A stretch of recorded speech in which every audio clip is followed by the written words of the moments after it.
The wind howled through the abandoned town of Dustvale, carrying whispers of the damned. Clint Hollow adjusted his tattered duster, his fingers brushing against the cold steel of his revolver. The Widowmaker. It wasn't just any gun. It was forged in the fires of purgatory, its bullets etched with the names of the dead. Clint wasn't just a gunslinger. He was the last line between the living and the cursed souls that clawed their way back from the grave. The man who cheated death years ago? Clint was a ruthless outlaw, feared across the West. But after a botched robbery left him bleeding out in a shallow grave, something unnatural happened. The dead spoke to him. A vengeful spirit offered him a second chance, but at a price. Now, Clint walked the earth as a hollow man, neither fully alive nor truly dead.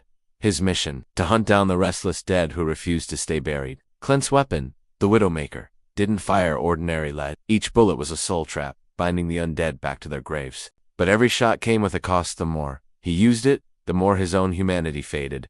Clint wasn't alone in his fight. Alongside him rode a band of misfits bound by the same curse. Reverend Cain, a fallen preacher who carried a Bible wrapped in chains. His sermons now, exorcisms. Dead-eye Marisol, asterisk, a sharpshooter whose left eye glowed with ghostly fire, seeing the unseen. The hangman, a silent brute with a noose around his neck, his strength fueled by the souls he'd sent to the gallows. Together, they were the Hollow Riders, doomed to wander until their debt to death was paid. The final battle loomed. Diablo Sangriento, skeletal outlaw, who commanded an army of undead bandits, had risen from his tomb. If Clint failed, the West would drown in a tide of rotting flesh and black powder. As the sun set, Clint spun the Widowmaker in his hand, its barrel humming with trapped souls. He wasn't just fighting for his life, he was fighting for redemption. And when the dead shot back, he'd be ready.